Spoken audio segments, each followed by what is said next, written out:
Buenos días a todos, yo soy Iker Yo soy Martín. y estamos ya en el primer capítulo de los debates de Iker y Martín. En este primero vamos a hablar sobre la monarquía en España. Martín, cuéntanos, ¿qué te parece a ti la monarquía en España?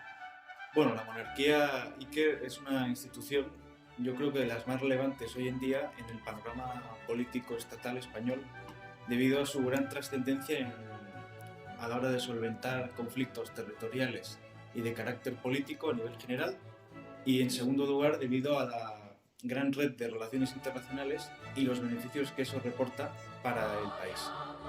Muy bien, y encima justo ahora me acuerdo que hemos visto en las noticias que había muerto el hermano de la reina emérita, de Sofía, Constantino. Constantino. No había muerto, era el funeral. Había muerto hace 2 días, sí. Sí. Pues me gustaría que me dijeras, ¿qué le dirías a un y eso se lo pregunto a mucha gente que está a favor de la monarquía, y además también me lo pregunta a mí mismo, que yo también estoy a favor de ella. ¿Qué le dirías a un republicano de la utilidad de la monarquía hoy en día, a día de hoy?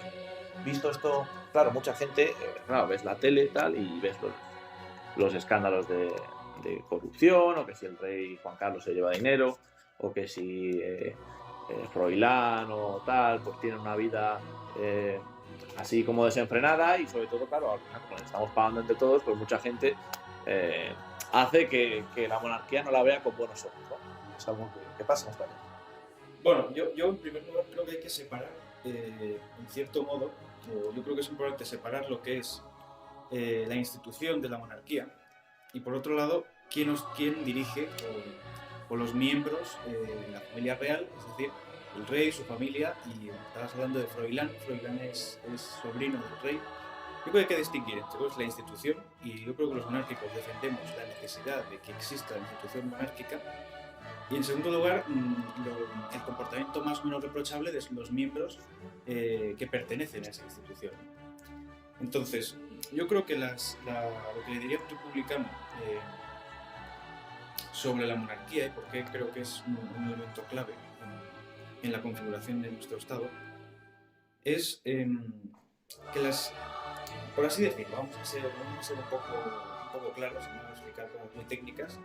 El rey es una persona que está al margen del fango político, cosa que el presidente de la República, que en muchos países a la vez ocupa la jefatura del gobierno, es una persona que la eligen, cambia cada 5 años, no es capaz de tejer unas relaciones sólidas con mandatarios extranjeros y además está metida en el juego político. Es decir, al final el presidente de la República, por muy neutral que sea a veces, porque sí es verdad que por ejemplo, en países donde ha estado separado la jefatura del gobierno y la jefatura del Estado, como por ejemplo en la República de Weimar, en los años 20, 30 del pasado siglo,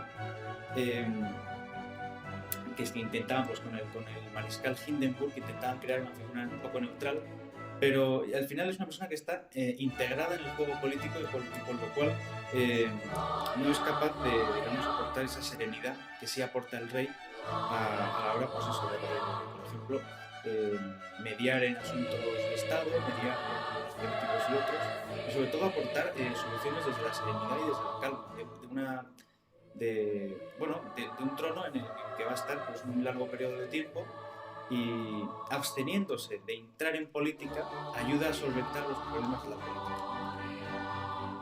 Sí, yo estoy de acuerdo contigo. Yo creo que al final algo que diferencia a lo mejor un monarca de un jefe de la república es esa capacidad de establecer relaciones a largo plazo con otros países, con sectores de la sociedad en concreto. Y al final, claro, cuando un presidente de la república pues se elige tal, su mandato y luego fuera, no tiene esa capacidad, ¿no? Hablabas tú de serenidad, yo me refería con estabilidad, ¿no? Al final, cuando es la misma persona durante un tiempo prolongado, pues yo creo que eso también transmite como más confianza. Aunque bueno, mucha gente te diría que también tiene... O sea, has dicho que el presidente de la república que tiene intereses políticos. Aunque su trabajo sea ser neutro, básicamente, algún interés político debe de tener. El rey, claro, por su capacidad de estar permanentemente en esa posición, o sea, tendrá sus opiniones políticas, pero Bueno, es que yo pienso que también intereses políticos debe tener, porque al final a él le interesa que haya partidos monárquicos. Entonces, claro, al haber partidos monárquicos y al haber partidos republicanos o partidos independentistas, bueno, en España tenemos de todo, la verdad, él sí que tiene yo creo que sí que tiene una serie de intereses políticos y sí que yo creo que de alguna manera, no lo puedo probar porque no tengo pruebas, pero yo creo que sí que trata de influenciar en que haya una serie de partidos que apoyan a la monarquía, por así decirlo, de una manera mayor o menor, para el mantenimiento del Estado. Además creo que es lícito porque al final, para mí el rey es un trozo de España. Y España debe mantenerse como Estado. El Estado, su principal función, para mí, más que ninguna, es el mantenerse a sí mismo, o sea, el sobrevivir. Entonces, al Estado le interesa que permanezca la monarquía, porque al final es un elemento fundamental y es un pilar de la Constitución española, que al final es que se puede cambiar y se puede modificar, eso siempre. Pero al final, esa imagen de continuidad, yo creo que es rentable. Es rentable para España, es rentable para los principales partidos políticos y sí que yo creo que transmite como un poco de tranquilidad, ¿no? Aunque no creo que tenga tanto poder como para mediar estos intereses como pasa con, yo que sé, con todo el movimiento de independencia en Cataluña, el 1 de octubre. Ahí el rey lo máximo que puede hacer es dar un discurso por la tele, por así decirlo. No tiene una capacidad real de, yo que sé, mando al ejército, cierro tal. Al final es el propio gobierno el que aplica el artículo 155 o el que toma las decisiones. Al final el rey, muchas veces la gente en esa parte de la monarquía dicen, bueno, básicamente el rey pone una firma, ¿no? Y mucha gente lo ve y es verdad que pueden opinar sobre ello porque a veces parece que la monarquía es un jarrón chino de estos de decoración.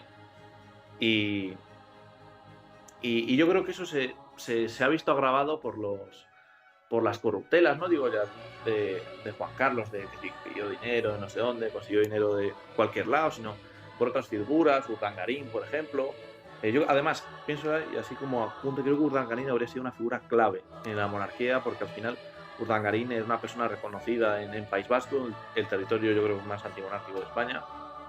Y yo creo que si se hubiera hecho bien su trabajo, una persona con influencia mediática, un deportista de alto rendimiento, hubiese sido un gran nexo de unión entre la monarquía, es decir, el Estado, es decir, España, y el País Vasco, que es un lugar al que la palabra España le cuesta entrar, ¿no? O sea, no sé cómo lo ves tú, Martín. Bueno, yo creo que estoy en buena medida muy de acuerdo con lo que has dicho, en casi todos los aspectos. Sí que quiero resaltar, y hay tres cosas que has tocado que me parecen muy interesantes. En primer lugar, que el rey tiene intereses políticos. Entiendo lo que quieres decir, ¿no? Que el rey sí defiende una serie de premisas y tiene en cuenta una serie de premisas a la hora pues eso, ¿no? A la hora de dirigirse a la nación y de dirigir su acción, digamos, institucional. Bueno, yo creo que el rey, yo diría lo siguiente, yo creo que es aceptado, ¿no? Yo diría que el rey está vinculado por la Constitución y por los intereses permanentes derivados de la Constitución del Estado, ¿no? Es decir, evidentemente el rey, cuando se dirige el día 3 de octubre de 2017 a la nación para condenar el golpe institucional que se ha dado en Cataluña, está defendiendo unos intereses políticos que son los derivados de la Constitución. No son unos intereses propios que defiendan intereses personales del propio rey o de la propia institución, sino que el rey que dirige la institución monárquica defiende los intereses políticos permanentes correspondientes a la defensa precisamente de la institución integrada y constituida por la institución monárquica. Entonces, en segundo lugar, has hablado de que bueno, el rey tiene un papel más... Sí, el rey tiene un papel, lo comparabas con un jarrón chino a veces, y así. Yo creo que el rey realmente es un poder simbólico, es decir, el poder que tiene es simbólico, dicho de otra forma,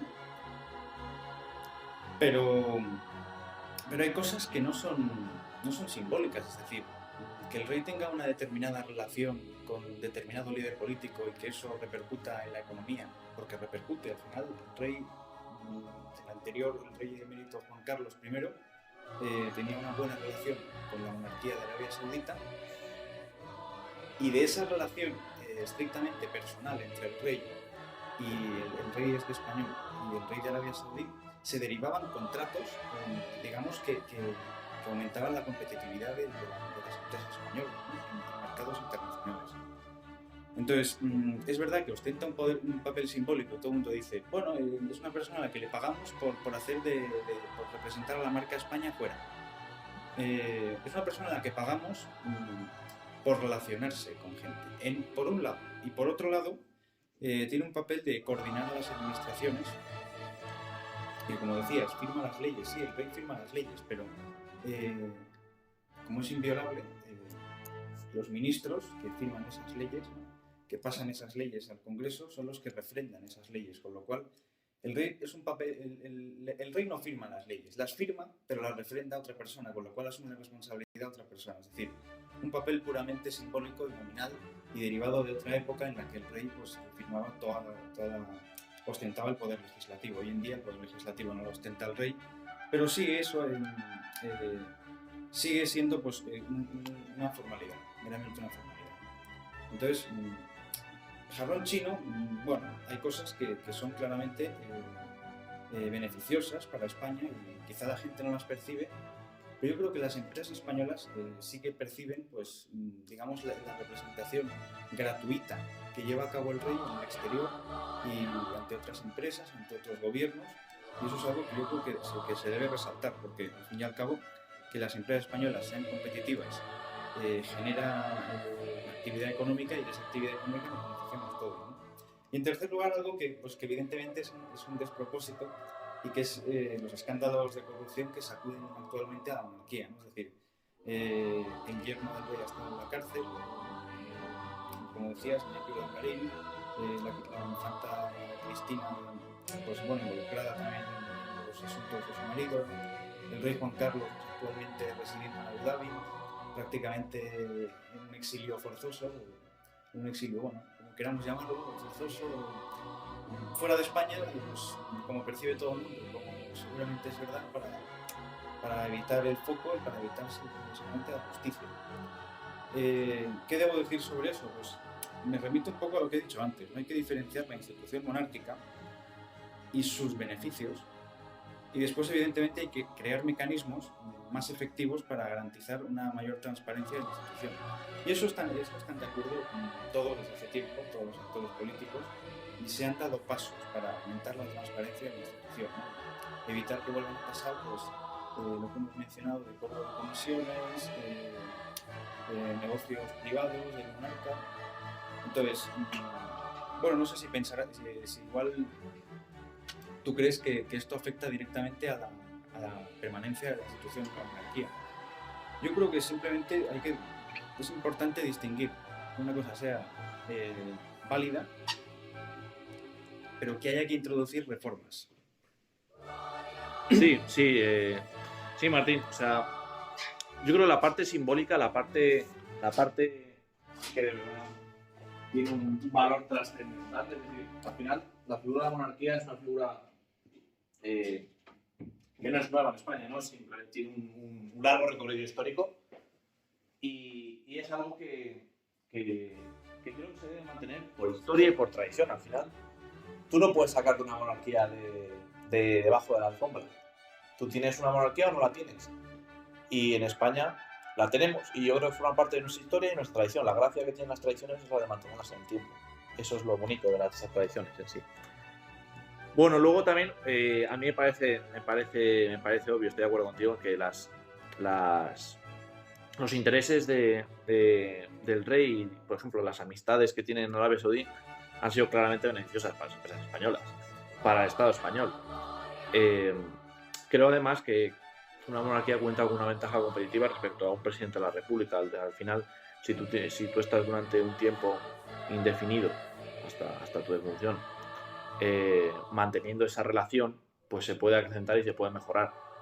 No es lo mismo recibir, poniéndonos el ejemplo de de los saudíes recibir cada 5 años o cada 10 a un francés diferente que recibir durante 40 o 30 años al mismo español, ¿no?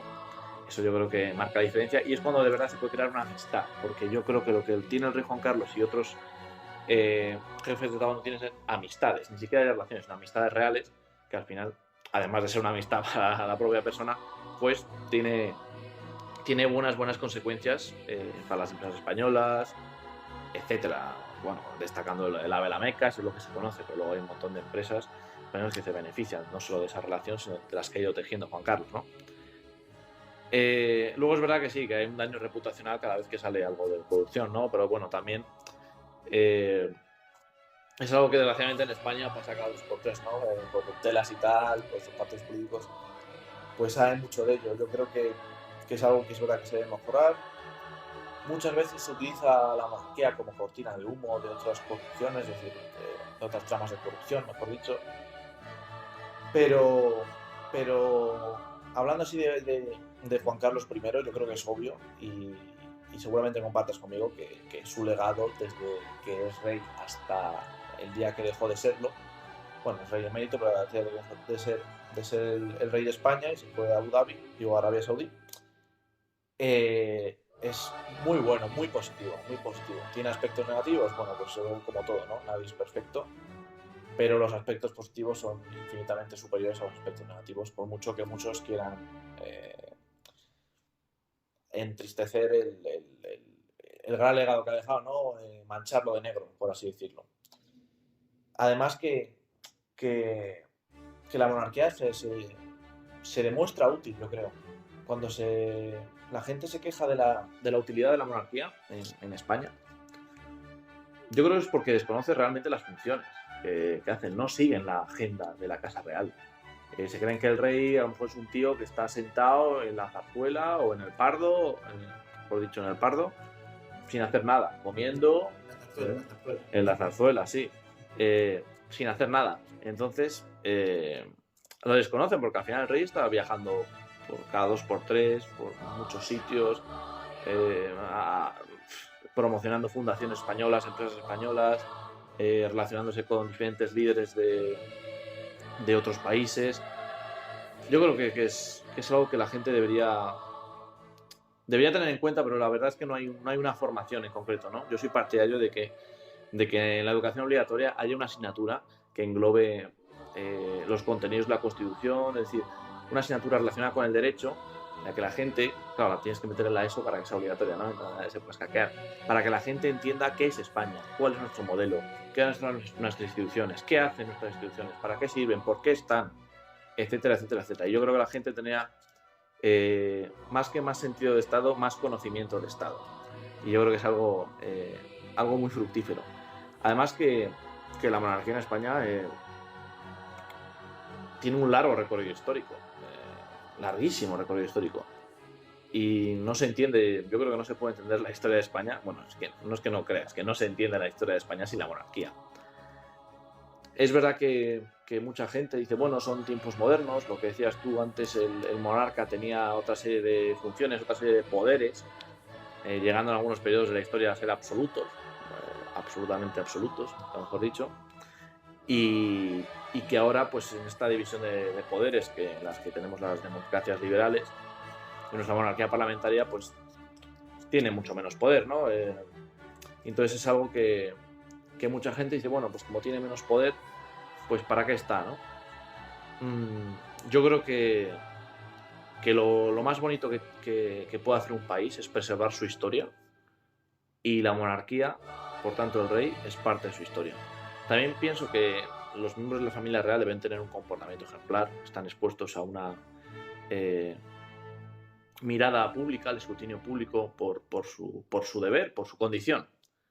Y es un hecho que ellos deben de aceptar y deben tratar de hacer lo mejor posible. Entonces, yo sí que les pido el esfuerzo, ¿no? No hablo de Felipe VI, me parece que tiene una reputación intachable, sino de otros miembros como Froilán o Victoria Federica, que cada 2 por 3 salen cosas y tal. Dices, vale, es verdad que eres una persona y bueno, tienes también tu vida privada, ¿no? Pero no te puedes olvidar de que de que formas parte de una institución que todos los españoles financiamos y que eres, quieras que no, eres la imagen de España. Eres un trozo de la imagen de España. Froilán a lo mejor no es la cara de España, pero eres un trozo de la cara de España, aunque sean más de los más pequeños, por ser parte de la familia real. Y eso es algo que debe tener en cuenta en su día a día. Y que es algo que por la gente le va a juzgar para bien y para mal, pero yo creo que deben cumplir con su deber y deben de ser conscientes de que deben cumplir con su deber. Sí, yo la verdad es que el consejo de la infanta Elena, tanto de Froilán como de Victoria Federica, me parece un verdadero despropósito porque efectivamente yo sí que creo que la primera rey Felipe VI y sus hijas, aunque jóvenes son, pero yo creo que demuestran una ejemplaridad mayor que los dos hijos, que serían el hijo de cualquier constructor de una carne de Madrid, de Villa, pues dando una imagen pues, de eso, ¿no? De tíos ricos, privilegiados, cuando es gente que pertenece a una institución que primero se debe caracterizar por la austeridad. Y esto es algo que contrasta mucho con la visión que todo el mundo tiene de la monarquía, ¿no? Que de hecho los monarcas actualmente pues, son riquísimos, ¿no? Hablando del sultán de Brunei, de los propios reyes árabes, emires árabes, del propio rey de Marruecos, un país vecino. Pero yo creo que la monarquía española, para sobrevivir, debe caracterizarse por la austeridad y por la sumisión a sus funciones más elementales, que es el servicio permanente al Estado. La vida de un rey, pues sí, vive en un palacio, no tiene que pagar nada, seguramente el rey no habrá pagado una factura en su vida, pero es una persona que está toda su vida desde el día, prácticamente desde que tiene pocos años de edad hasta el día de su muerte, tiene unas funciones de servicio al Estado permanentes, ¿no? Y eso, pues, él no se jubila a los 65 años y cobra una pensión. Él está al servicio permanente del Estado siempre, y eso yo creo que es algo que le diferencia de cualquier otro ciudadano en el país, ¿no? Ya digo, remarco lo de que debe caracterizarse por la austeridad y por la no ostentación, ¿no? De pues cualquier tipo de privilegio. Tampoco estoy diciendo que haya parte de la familia real que sí lo haga, pero yo creo que intentar minimizar en segundo lugar, minimizar sus apariciones públicas en medios de la prensa rosa y así, sino ceñirse a sus funciones, ¿no? Y bueno, estoy de acuerdo con lo que planteabas en segundo lugar, ¿no? Con lo que planteabas de que el rey es una tradición, la monarquía es una institución histórica, aunque cabe remarcar, porque si no, claro, es una institución histórica y entonces pues ahora que ya no hay monarquías casi en Europa, es un anacronismo, ¿no? Bueno, el poder del rey deriva de la Constitución, que la Constitución tiene 40, ¿no? Entonces aquí, claro, aquí está el debate de ahora cabe replantearse eso, no cabe replanteárselo.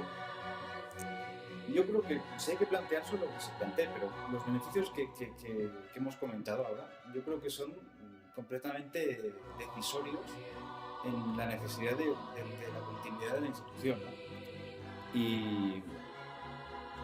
Y es algo, yo creo que debe, bueno, si un día hay un referéndum seguramente lo habrá, porque al final es una tendencia, el republicanismo en España es una tendencia histórica, ¿no? Así como la monarquía, pues cada vez la gente la entiende menos, la gente joven, que yo creo que es más por ignorancia que por una convicción de que no debe existir una monarquía en España, defienden cada vez posturas pues más, ni siquiera yo creo que defiendan una república tal como la defendían quizá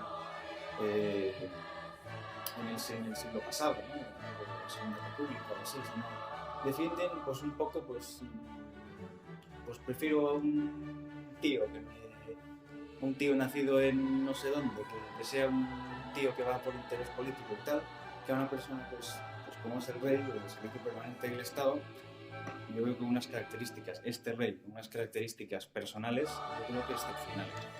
Es una persona de excepción, y eso hay que Y hay que expandir, y yo creo que está haciendo una gran labor la Casa Real en expandir un poco todo lo que hace el rey. Se reúne con organizaciones benéficas, apoya a los militares en las misiones internacionales, lleva a cabo una labor de acudir cuando hay una crisis, pues, como el volcán de La Palma, acudir a primera línea de combate, por así decirlo, acudir a primera línea de todo, ¿no? Preocuparse por los problemas de los más desfavorecidos, preocuparse por los problemas que afrontan países subdesarrollados, ¿no? Yo, sinceramente, creo que es una persona de excepción. Y en eso, bueno, pues su reinado yo creo que apostillará y dejará, bueno, hay que hacer una labor desde el poder político de apostillar y de dejar claro cuál es el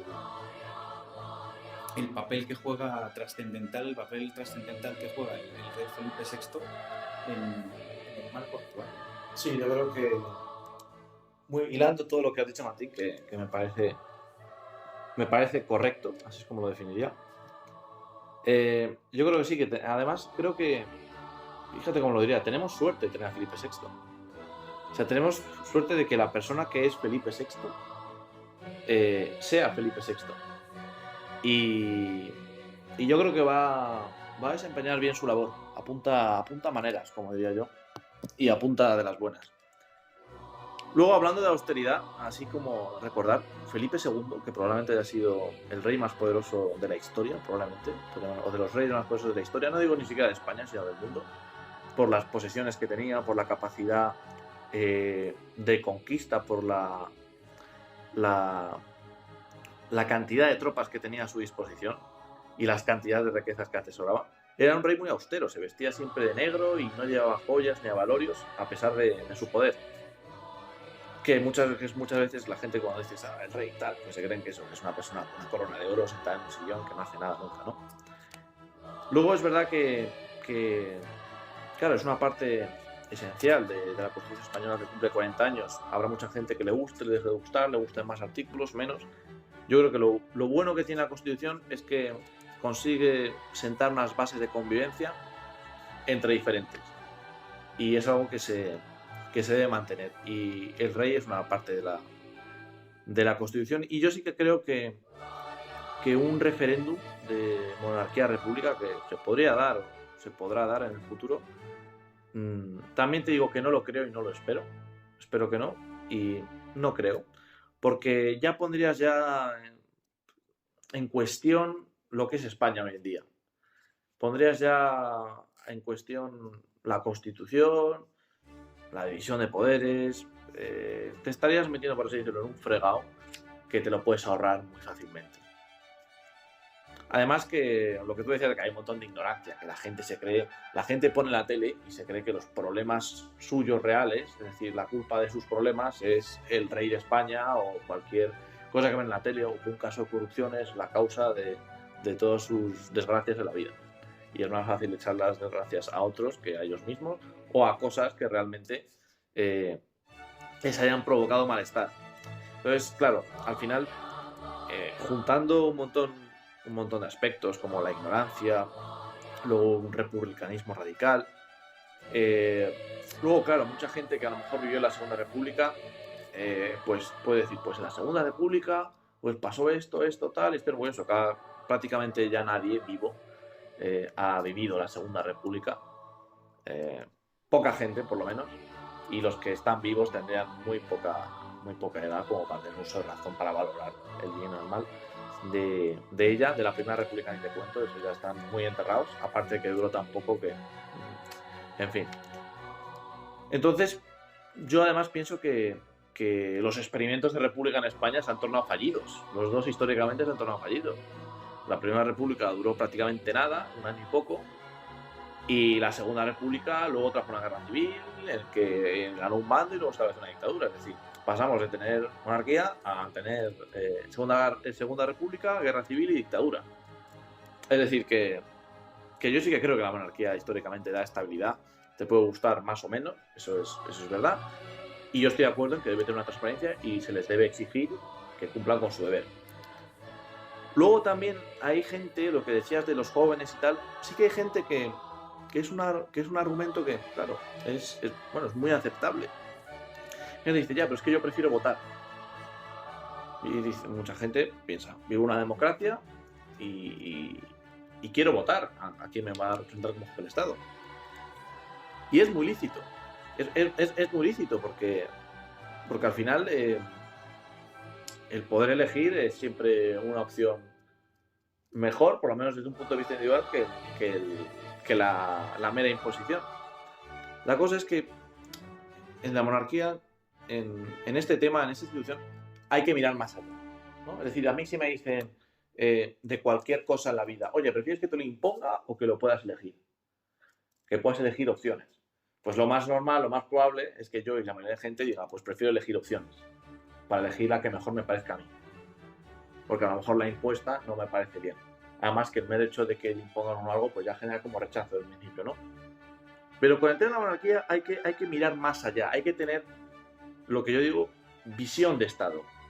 Una mirada que trascienda de la mera acción de un referéndum, de votar monarquía o república, pero sobre todo de votar al Estado. Es decir,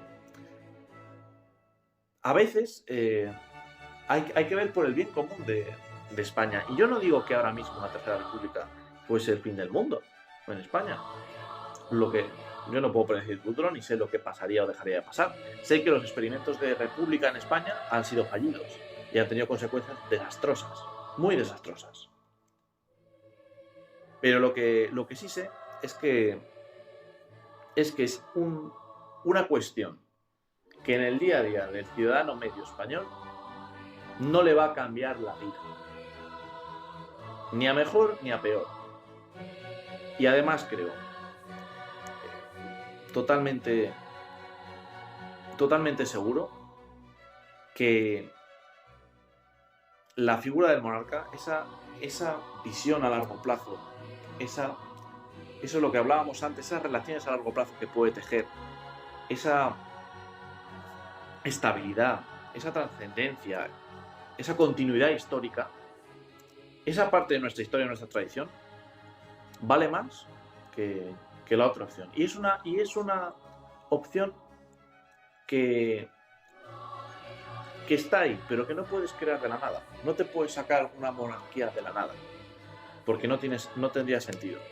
Pero además, es que hay que destacar que la monarquía ha sido clave en la transición.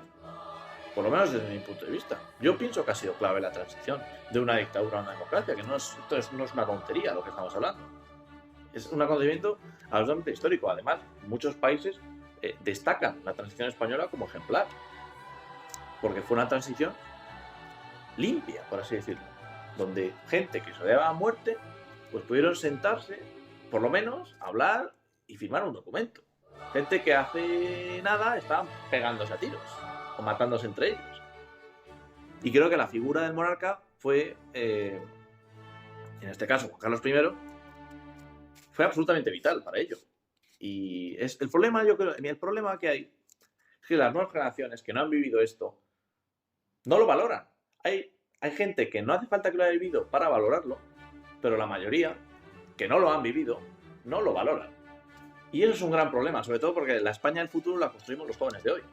Y si no apreciamos nuestra historia, no apreciamos nuestras instituciones, no apreciamos el valor de la monarquía que ha tenido, porque te puede gustar más o menos la monarquía, pero lo que es indiscutible es que ha sido esencial en la transición y que los pros y los contras de Juan Carlos I durante su mandato, claramente los pros son insuperablemente superiores a los contras, vistos de manera objetiva, de obtención de contratos a larga escala en diferentes países, de arbitrariedad entre las instituciones.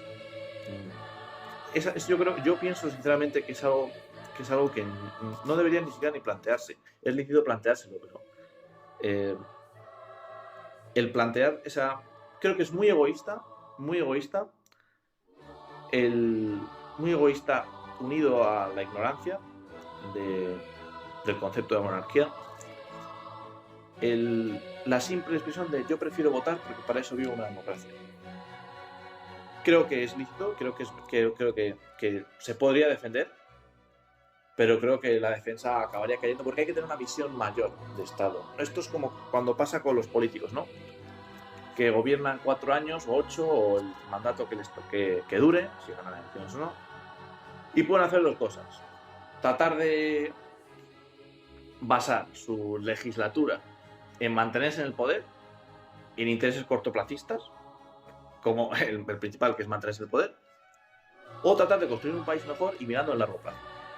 Bueno, a lo que has dicho ahora, me gustaría citar a Sir Winston Churchill, el primer ministro de Gran Bretaña en 2 etapas, una en la Segunda Guerra Mundial, después perdió las elecciones, pero después regresó en los años 50 a Downing Street.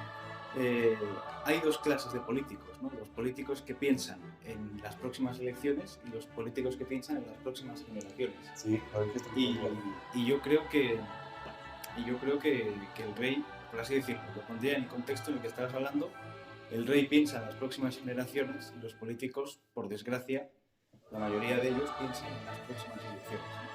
Entonces, sobre lo que hablabas de lo que evidentemente hoy en día hay un sentimiento, bueno, bastante generalizado y por desgracia pues seguirá así, porque tal como está la sociedad hoy en día, pues no se va a los problemas ni se va al debate, sino se va pues a la verborrea estúpida y yo creo que sin aportar soluciones, sin sentido de una ideología, de las ideologías. Es una confrontación de ideologías hoy en día, lo que hay en la sociedad y en la política, que lleva a no ir a las raíces de lo que son las cosas, no investigar las cosas y entenderlas para poder criticarlas, ¿no? Es decir, votar no es democracia, porque diría que votan en el 99% de los países. Es decir, en Corea del Norte no se vota, pero en un montón de países dictatoriales, claramente dictatoriales, como puede ser, yo qué sé, Egipto, Marruecos, por poner unos ejemplos cercanos del Mediterráneo, pues son países donde se llevan a cabo elecciones legislativas y presidenciales, pero son claramente países donde rige un régimen autoritario. Valga la redundancia, rige un régimen donde hay regímenes autoritarios implantados, ¿no? Es decir, votar no es democracia, es un medio, pero no es un fin. El fin no es votar, la democracia no es votar. La democracia no es vivir en un referéndum permanente, ¿no? Porque hay cosas que son permanentes, y deben serlo así sin tener que refrendarlas cada 5 minutos, ¿no? Es decir, nosotros no elegimos a los jueces, se los reparten 4 politicastros en un despacho. Pero la legitimidad democrática de los jueces no es esa, no es que se los repartan 4 políticos, sino la legitimidad democrática de los jueces es que están vinculados por la ley y por el derecho. Pues la legitimidad democrática del rey de España es que está vinculado directamente por la Constitución, y eso es algo que hay que resaltar. Es decir, la democracia no es votar, porque votar, pues votan en Rusia, donde pues hay una dictadura, votan en Marruecos, votan en Libia, votan en Egipto y seguramente voten en otros países donde pues, hay dictaduras. Entonces votar, a mí con un país donde se vote más no me dice que sea un país más democrático. En cambio, en un país donde sí hay un Estado de Derecho sólido, al cual el rey ha aportado mucho a construir, desde tiempos del rey emérito, ¿no? Cuando la labor que llevó a cabo durante los trabajos de la Comisión Constitucional, ¿no? Hablando con unos y otros, acercando posturas, reuniéndose con unos líderes, con otros, acercando... Al final, la Constitución la hicieron. Bueno, tú lo sabrás quizá mejor que yo, lo mencionabas el otro día, yo ahora no me acuerdo bien de cuántos, pero la Constitución la hicieron entre una minoría catalana, el señor Roca Junyent, conservadores, el señor Manuel Fraga, el catedrático de Derecho Constitucional, sí, comunistas y socialistas, ¿no? Y de la OCDE. Entonces, es una constitución transversal que ha aceptado esto. Los antepasados de los políticos de medio pelo que hay hoy en día consiguieron ponerse de acuerdo en algo tan importante como que debía existir una institución monárquica. No estarían más o menos de acuerdo. Pero yo creo que todos al final vieron que era lo mejor, y de hecho el señor Pérez, ponente de la Constitución, catedrático de Derecho Político y socialista, lo decía al fin de sus días, ¿no? 30 años después de haber seguramente él en su época pues tenía muchas reticencias a poner al, pues no sé, al final era entronizar al sucesor de Franco, ¿no? Al sucesor que había, el sucesor de Franco había nombrado a Juan Carlos I sucesor del dictador, con lo cual no debió ser fácil para los entonces representantes de los sectores de izquierdas y de los sectores nacionalistas aceptar esto, pero yo creo que todos entendieron que era la mejor forma de mantener un Estado en el que históricamente ha habido pues muchos problemas internos, pasando por las guerras carlistas del siglo XIX, bueno, hay un problema de integración galopante que, por desgracia, nosotros los jóvenes tendremos que asumir en menos de 20 años, ¿no? Entonces, entender las cosas, entender la legitimidad democrática de dónde deriva. Un Estado democrático es un Estado donde hay un Estado de Derecho. Un Estado de Derecho es poder enfrentarte al poder de forma legal. Es decir, no votar cada 2 por 3. Votan en Guinea Ecuatorial, lleva 40 años, todo bien. Es decir, pero seguramente a Teodoro Obiang no se le pueden enfrentar, ¿no? Por vía judicial, ni por nada, ¿no? Pero vota, los guineanos votan, pero Guinea Ecuatorial no es una democracia, ¿no? España es una democracia porque hay un Estado de Derecho que garantiza nuestra convivencia pacífica y la paz social, y el rey ha contribuido a eso. Sí. El rey actual contribuye a mantenerlo y el rey emérito ha contribuido a crearlo. Sí, muy interesante. Yo iba aquí apuntando cosas muy interesantes que ahora espero que me pueda responder. Bastantes ideas. Bueno, la primera, has mencionado, claro, que al final, pues el rey Juan Carlos como que se puede ver de alguna manera como el sucesor de Franco, ¿no? ¿Tú crees que la monarquía está vista como, desde los sectores de la izquierda, tal, como relacionada con el franquismo, y que eso es lo que produce rechazo? Es decir, que a día de hoy en España los republicanos sean claramente de izquierdas, sea gente que yo pienso que identifica la monarquía con el franquismo. ¿Crees que es un reducto del franquismo? ¿Crees que es algo, como por así decirlo, es una continuidad, de alguna manera, no de manera dictatorial, pero una continuidad con un legado de la dictadura? Es algo que ahora quiero que me respondas, pero antes también has hablado de la integración de los problemas bueno, los problemas clarísimos que hay en España, ¿no? De integración entre los españoles, divisiones. Has hablado de las guerras carlistas, que lo hablaremos más concretamente en otro capítulo. Bueno, me parece un tema apasionante del que hablar, y además del que creo que muchas consecuencias de esas acciones en el siglo XIX las estamos hoy, a día de hoy, no digo el siglo pasado, no, a día de hoy estamos sufriendo consecuencias de las 3 guerras carlistas que hemos vivido en este país. 3, que se dicen pocas. 3 guerras carlistas, que para que no sepa qué es la guerra carlista, guerras carlistas, pues el mayor resumen sería guerra civil. Españoles contra españoles, con diferentes intereses cada uno, pero españoles contra españoles. ¿Y tú crees que la monarquía puede ayudar a esa integración? Es decir, esos sectores que son nacionalistas y republicanos, mira, nunca mejor visto como ejemplo Esquerra Republicana, ¿tú crees que se podría integrar mejor ese tipo de partidos? El PNV también es republicano, y bueno, prácticamente todos los partidos nacionalistas son republicanos, pero bueno, también son republicanos a su manera, porque los nacionalismos acaban siendo independentismos, entonces no quieren una república en España, sino quieren una república en su territorio. Pero bueno, quitando ese aspecto, ¿tú crees que una república favorecería más la integración en esos territorios donde estos partidos tienen un poder considerable, muy considerable? Y si los partidos republicanos estatales no están contribuyendo a que España sea menos España, es decir, al ser una parte fundamental de la Constitución española, al ser una parte fundamental del Estado, la monarquía, si un partido de izquierdas con mira de Estado, un partido de izquierdas estatal, se identificase claramente republicano, ejemplo Podemos, ¿no estaría contribuyendo a la desaparición de de España, como lo conocemos hoy en día? Bueno, estos dos temas son claramente trascendentales y yo creo que es el núcleo del sentido de esta conversación, ¿no? De este debate. En primer lugar, si el papel de Juan Carlos está manchado porque es el sucesor de Franco, ¿no? A ver, aquí en España hubo una dictadura que duró 40 años, ¿no? Franco estuvo en el poder 40 años y el primer presidente de la democracia, bueno, ahí habría la transición cuando empieza, porque hay gente que dice que el primer Del 75 al 78 para mí. Desde la muerte de Franco hasta...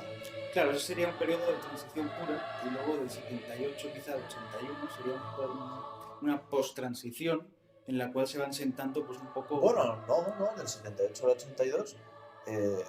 o sea, ¿por qué justo del 78 al 82? O sea, en el 82 no era Felipe González, decías, pero antes gobernó el CD. Y para mí ya España ya había superado el proceso de transición, quiero decir.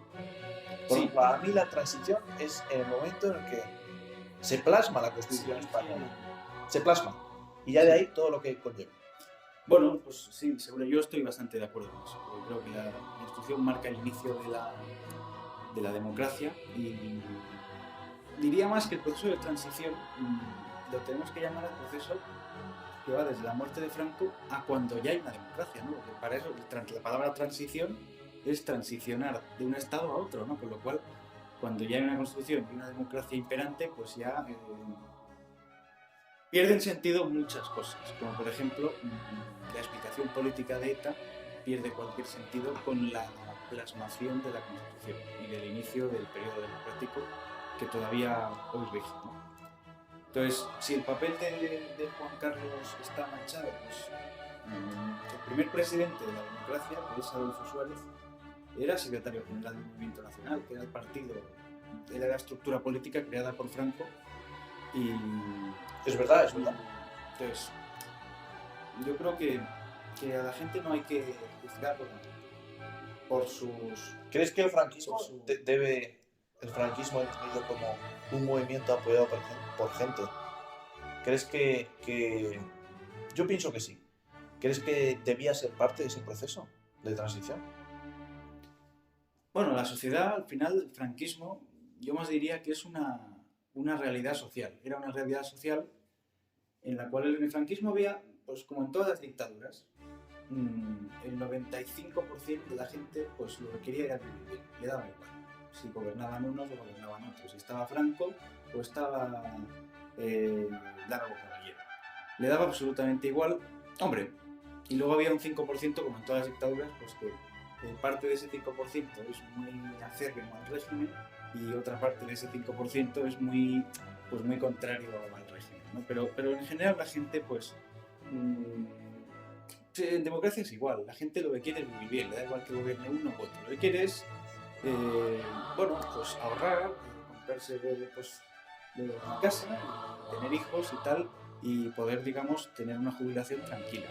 Fíjate que yo ahí discrepo aunque se nos está yendo un poco el tema del debate, yo ahí sí que creo que discrepo, yo sí que pienso que había, sobre todo es que el franquismo, la dictadura, ese periodo histórico, como que tiene etapas, ¿no? Tiene diferentes etapas y la percepción social y de la gente no es la misma en los años 40, nada más acabar la guerra y donde odias al vecino porque mató a tu primo, que a finales del franquismo, donde España se empezó a abrir al turismo y bueno, la dictadura al final se iba cayendo por sí misma, ¿no? Por así decirlo. Pero sí que yo sí que creo que había más porcentaje de gente, es decir, obviamente todo el mundo quiere vivir bien y mejor y tal, pero yo sí que creo que había preferencias. Sí que habría sectores más radicales que eran más específicos con sus preferencias, por así decirlo, pero sí que no creo que a un 90% de la población española le sea igual quien gobernase, como hecho. Que quisiesen vivir mejor, eso yo creo que siempre, todas las personas. Pero sí que creo que había una España dividida, sí que creo que hay una España dividida, no con los mismos... no con el mismo grado de división que la época, obviamente, más grado de división con una guerra civil, imposible, ¿no? Pero sí que creo que existía, que existe y que probablemente existirá. Esperemos que con menos grado de división o menos grado de confrontación. Y sí que creo que al final la monarquía es una institución que Franco la permite vivir.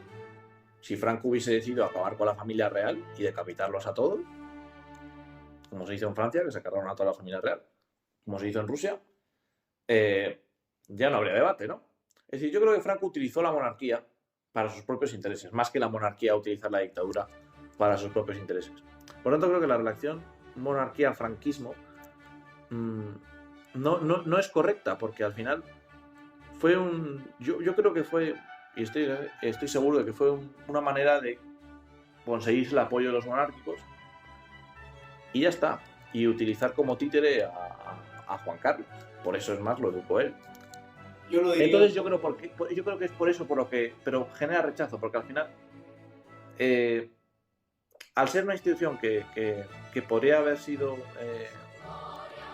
ambigua, por así decirlo, o haber estado en el exilio, como estuvo su padre de Juan Carlos I, estuvo en el franquismo y la gente puede ver, esta gente se ha mantenido gracias a Franco, esta institución se ha mantenido gracias a Franco. Es verdad que luego posteriormente se podía haber eliminado o no, pero durante todo el periodo que duró el franquismo, Franco mantiene a esa institución. Franco designa como su sucesor a Juan Carlos I, antes que a cualquier militar. Y por lo menos lo da a entender en vida. Entonces, yo creo que parte de Franco es el artífice del proceso de transición, ¿no? Eligiendo a Juan Carlos como su sucesor. Totalmente, sí. Es decir, yo creo que es importante resaltar, y aquí perdón antes que me he ido un poco del tema. Nada. Un poco de la sociedad, pues, ¿qué pasó? Pues la sociedad se acostumbraba al franquismo, en el año 75 muere Franco, y cambia la sociedad, es decir, porque es lo que se dice, ¿no? Se acostaron franquistas y se despertaron demócratas, ¿no? Pues un poco después del franquismo y la incertidumbre que había, yo creo que el papel de Juan Carlos, apostando claramente por el proceso de transición y por la implantación de la Constitución posteriormente, yo creo que hay que resaltar el papel pues, integrador en ese momento del rey Juan Carlos, ¿no? El rey Juan Carlos podría haber, sí es cierto, las circunstancias le forzaron un poco pues, a abrir el sistema, ¿no? Totalmente.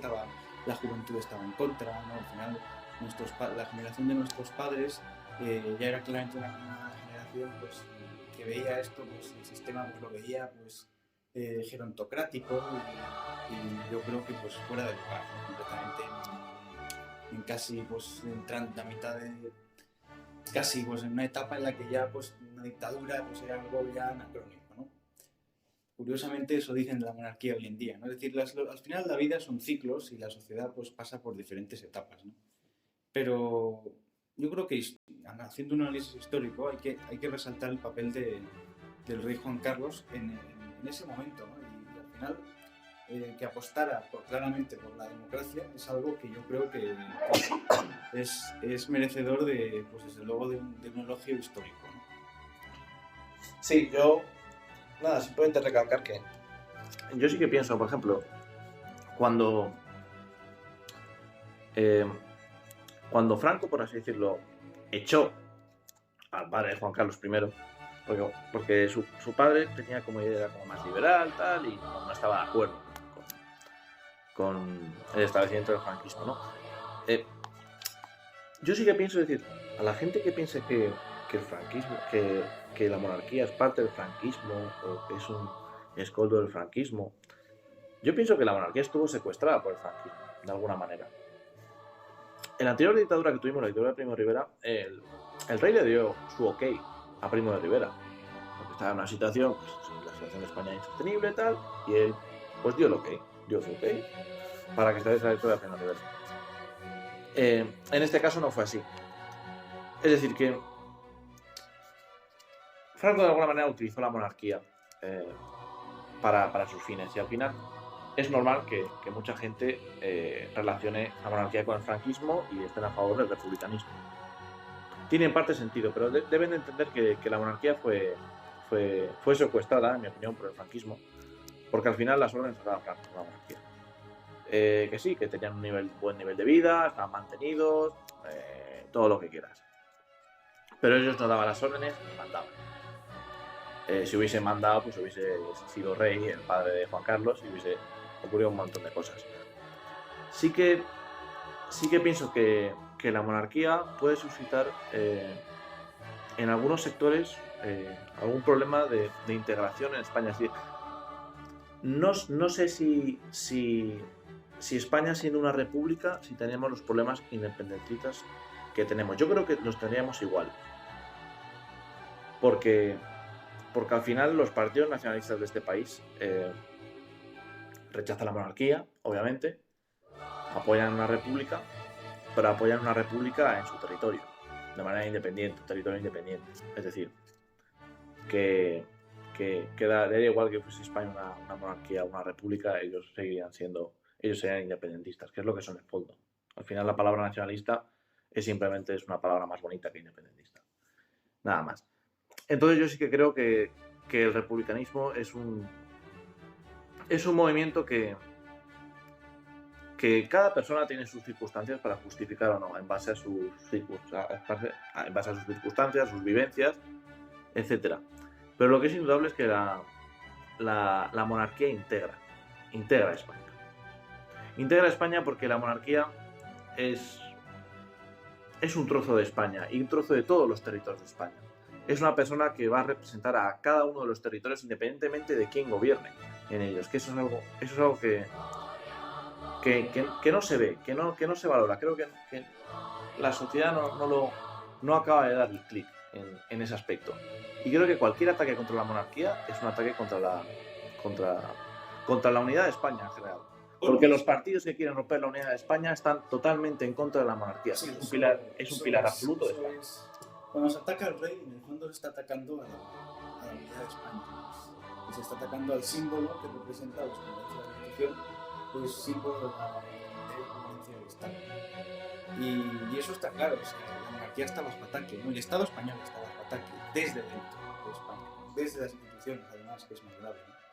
Porque al final ETA hace unos años mataba para ir contra el Estado, ¿no? Porque hoy en día desde las instituciones democráticas se está atacando al Estado, lo cual yo creo que es algo que deberíamos plantearnos y que deberíamos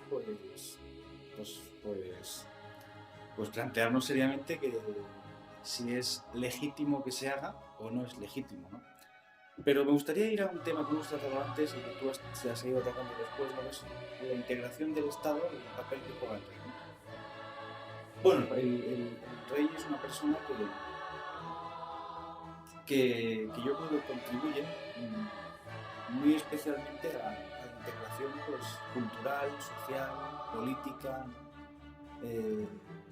organizando las conferencias de presidentes autonómicos, visitando a las comunidades, atendiendo a sus problemas, oyendo a sus presidentes, oyendo a los cabildos insulares, oyendo a sus problemas, perdón, lo he mencionado ya. Es decir, escuchando a todos e intentando pues marcar un programa conceptual, ¿no?, de las necesidades que existen hoy en día, ¿no? Es decir, ¿crees que el rey la Casa Real debería tener un altavoz mayor? Es decir, que todas esas situaciones que has descrito, esas visitas a organizaciones, a empresas, a lugares de interés para España, ¿crees que debería tener más visibilidad, más...? Bueno, hoy en día pues lo que estoy viendo, por desgracia, es que las redes sociales son todo, ¿no? Pues yo lo que le recomendaría a la Casa Real es que apueste por eso, ¿no? Apueste por mostrar lo que hace, por las redes sociales, que parece que es lo único que ven los jóvenes hoy en día, que intente pues mostrar por ahí el papel del rey. En cuanto al rey, si debe darse un altavoz, no, yo creo que el rey debe permanecer en la neutralidad, ¿no?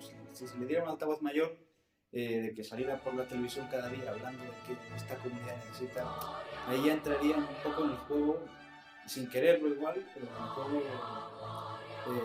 político del día a día. Y un altavoz para los intereses permanentes de España, porque hemos hablado antes de que España tiene unos intereses permanentes en los que el rey Juan Carlos I ha desempeñado una labor exitosa.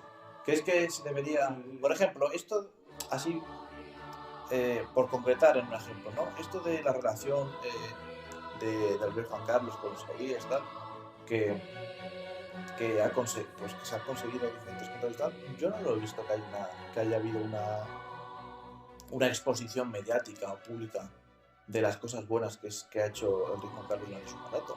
¿Y no crees que a lo mejor en esos intereses permanentes que tiene España, intereses objetivos, es decir, no maleables a la opinión, a la tergiversación, a la subjetividad del individuo o a la ideología política, esas cosas que son objetivamente buenas para España, ¿no crees que deberían tener más exposición pública, que nos contasen en la tele, por así decirlo, que hoy el rey ha visitado a tal y ha conseguido este acuerdo para tal empresa? Bueno, pero yo creo que sí que se muestra. Plan, se muestra, pero a un mayor escala. Solo se conoce lo del AVE a la Meca y 4 cosas más. Y el rey ha vivido mucho más años. El rey en un foro internacional habla de pues que España necesita seguir integrándose en la Unión Europea, está defendiendo unos intereses permanentes del Estado, y eso la gente lo ve que el rey defiende la Unión Europea, que es algo vital para nuestra supervivencia en el escenario internacional, y eso es algo que conviene recalcar, porque es algo que en los próximos 25 años va a ser decisivo de si seguimos contando las decisiones globales o no, a nivel europeo, me refiero, ¿no? Y por otro lado, los temas el tema es que el rey en sus funciones, pero no solo el rey, sino todos los jefes de Estado, deben relacionarse a veces con líderes políticos, pues como mínimo controvertidos, ¿no? Y darle demasiada digamos, exposición pública, pues por ejemplo que el rey Felipe VI pues, viaje a Emiratos Árabes y se reúna por mucho que consiga pues, beneficios para las empresas españolas y para los trabajadores que trabajan en esas empresas, ¿no? Por mucho pues tal, pues no es práctico que salgan las noticias pues, con líderes poco democráticos, ¿no? Pero yo creo que el rey desarrolla una defensa diaria de los intereses permanentes. Y bueno, no sé si tienes algo más que decir. Sí, ya para ir finalizando el capítulo, que ha sido súper interesante, nos está haciendo una pregunta a la que responderás. Si quieres, respondo yo primero, para que te dé más tiempo a pensar la respuesta, porque claro, al realizar yo la pregunta la he pensado antes, ¿no? ¿Cuáles son, por así decirlo, tus 3 monarcas, por así decirlo, preferidos de la historia de España? Es decir, haciendo una visión global de la monarquía en España, desde el momento en el que tú consideres, porque eso suele ser un debate también, ¿no?, al público, cuando empieza el Estado español, por así decirlo, España a ser España, ¿no? Desde el momento en el que tú tengas esa fecha, ese en concreto, ¿cuáles serían los 3 reyes, tus reyes favoritos? ¿Y por qué? Por así decirlo.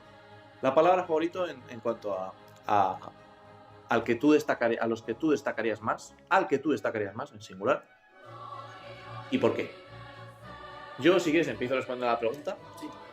Bueno, yo, soy un encantado de la monarquía, me apasiona la historia de España y creo que hemos tenido grandes monarcas, además, aunque también hemos tenido monarcas absolutamente desastrosos, que han sido un lastre para España y que sus decisiones y sus actos han tenido consecuencias nefastas para España y que incluso hoy en día las estamos sufriendo todavía esas consecuencias. Han sido nefastos, ha habido algunos nefastos, pero sí que ha habido algunos que han sido muy destacables, que fueron figuras históricas que marcaron una época y que han sido absolutamente trascendentales para la historia de España. El primero, para mí, sin ninguna duda, y además es la figura a la que podemos evocar en el tiempo de una España heroica, es Isabel la Católica. Isabel la Católica era mujer en unos tiempos en los que era muy difícil ser mujer. Recuerdo ahí una pequeña anéctota de ella, que leí un libro de historia, que querían casarla con un individuo que no era Fernando el Católico, ella todavía era más joven, y se escapó de Palacio el caballo y tuvieron que ir a perseguirla ahí para, para cogerla porque se quería escapar a combatir a los moros. Ella no quería nada, no tenía nada que ver ni con casamientos ni con políticas. Ella quería ser partícipe de una figura importante de la Reconquista, que además lo fue. Pero destacar a Isabel la Católica, que consiguió, aparte de bajo su mandato Castilla, numerosas conquistas, la expulsión de los musulmanes de España, la unión de la corona de Castilla con la corona de Aragón, algo que fue absolutamente importante, y luego ella fue una figura absolutamente trascendental para que Colón descubriese América. Y entonces, aunque murió poco tiempo después, hay que destacar que yo diría que gracias a ella España descubrió América, que gracias a ella España, Castilla, podemos decirlo, porque Castilla se encargaba más de esa faceta, que España, gracias a ella inició un proceso de lo que podemos llamar la época de oro de España, de uno de los mayores imperios de la historia, por no decir el mayor, teniendo en cuenta las posibilidades del momento. Y para ella para mí está en el top. Isabel la Católica en el top 1. En el top 2, por así decirlo, estaría Carlos III. Carlos III fue una persona que no era una persona que no era un rey beligerante, era una persona que de los pocos reyes que se preocuparon por el panorama intelectual, por modernizar las ciudades. Fue el impulsor, fue el encargado de poner un sistema de alcantarillado decente en Madrid, de proponer iluminación, cosas que hoy vemos como muy básicas, y de la inauguración de multitud de museos y de instituciones intelectuales que muchas de ellas fueron fundadas en ese momento y las seguimos manteniendo hoy en día. Fue una persona que tenía cabeza y que quería, en mi opinión, quería dejar huella en la historia, no de la manera en la que muchos dejan huella, que es a base de espadas y sangre, sino a base de conocimiento e intelecto. Y el tercero que para mí estaría empatado con el segundo, que es un rey que yo sí que considero de España, aunque todavía no habíamos expulsado a los musulmanes, pero yo sí que creo que España estaba antes. El sentimiento español, tú no quieres echar a alguien de tu casa si no consideras que esa es tu casa. Por eso le considero un rey español. Y para mí lo es. Que es Alfonso X el Sabio. Alfonso X el Sabio era un crack. O sea, un crack. Dicen ahí las lenguas que era políglota, que hablaba multitud de idiomas. Era una persona que consiguió que floreciese la cultura en la ciudad de Toledo, que judíos, musulmanes y cristianos conviviesen en las ciudades, y que además colaborasen en instituciones científicas para difundir el conocimiento. Tradujo un montón de libros en latín que databan del Imperio Romano. Fue un impulsor del conocimiento de esa época a la que llaman oscura, la Edad Media, que también hubo grandes avances. Y fue una persona que yo creo que destacó en esos momentos en los que los intereses políticos de la época de me uno a un reino para atacar al otro y tal. Yo creo que él sí que marcó una diferencia, y además hay una universidad con su nombre, así que por algo sé. Y ahí lo dejo. Bueno, yo es que estoy impresionado de que creo que son grandes candidatos a ocupar efectivamente una lista de los 3 monarcas más importantes de España, ¿no? Los 3 que has dicho han marcado el destino de España claramente, ¿no? Yo creo que es un buen cambio, ¿no? Pero a mí me gustaría destacar, coincido contigo en Carlos III. Yo creo que efectivamente es un símbolo de la modernidad, de la expansión de la cultura. El rey ilustrado, ¿no? El rey ilustrado, efectivamente, sí. La expansión de la cultura, la creación de reales academias, la modernización del país, ¿no? Yo creo que es un símbolo, un rey, bueno, más que poco conocido, sino poco, yo creo que alabado. Para todo lo que ha hecho por España, ¿no? por cómo es hoy España. Bueno, parece que solo la ciudad de Madrid lo glorifique, ¿no? pero no, yo creo que es un rey que merece ser recordado. Y luego me gustaría dar un paso atrás, ¿no? Yo creo que el rey más trascendental para lo que es España en su dimensión global es Felipe II, ¿no? Por la grandeza del imperio, la expansión de unos valores cristianos, ¿no? que han determinado tanto la historia de buena parte del mundo, ¿no? Y yo creo que eso también, es cierto que es un rey, pues como decías tú, ¿no? Ha pasado la historia por... El rey austero le llamaban. por espadas y sangre en muchas ocasiones, ¿no? Desde los pocos años de edad, desde que era apenas un adolescente, estaba ya en campañas militares, así, ¿no? Pero yo creo que fue un gran estadista, desde luego fue un gran rey, y yo creo que representa pues España en su dimensión más internacional. Por ahora el rey español más poderoso de la historia, diría yo. Sí, no quisiera recordar, no lo he puesto tanto por la cantidad de poder que presentó, que evidentemente, ¿no? Es un imperio donde no se ponía solo, ¿no? Porque cuando se ponía en España, en Argentina se podía. Pero sí que es cierto que tiene frases un tanto controvertidas, ¿no? Como que aunque mi hijo fuera hereje, yo mismo pondría la leña para quemarlo, ¿no? Es decir, tuvo que enfrentarse a lo que en aquella época representaba pues, los protestantes en Europa, ¿no? Muchas campañas militares, mucho derramamiento de sangre, pero yo sí que creo que pues, España no sería, el mundo no sería igual sin la existencia de Felipe II. Gran frase, con la que estoy totalmente de acuerdo. Y en tercer lugar, bueno, pues un suspiro de esperanza, por así decirlo. Yo creo que espero que Felipe VI sea pues un símbolo de la futura estabilidad y de un futuro, pues yo creo que espero que sea prometedor para España y para los españoles, más que es muy importante, ¿no? Ya hablo de los españoles y no tanto de España, y yo creo que Felipe VI con su reinado calmado pero firme, yo creo que puede aportar ese futuro prometedor al país, ¿no? Entonces, pues, es cierto que su reinado está en curso, como se diría, pero yo quiero tener un suspiro de esperanza porque el futuro sea mejor que el pasado. Sí, yo también lo tengo y además estoy súper de acuerdo en que son grandes reyes los que has mencionado en tu ranking. Y bueno, pues muchas gracias por escucharnos en este capítulo y nada, nos vemos en el siguiente.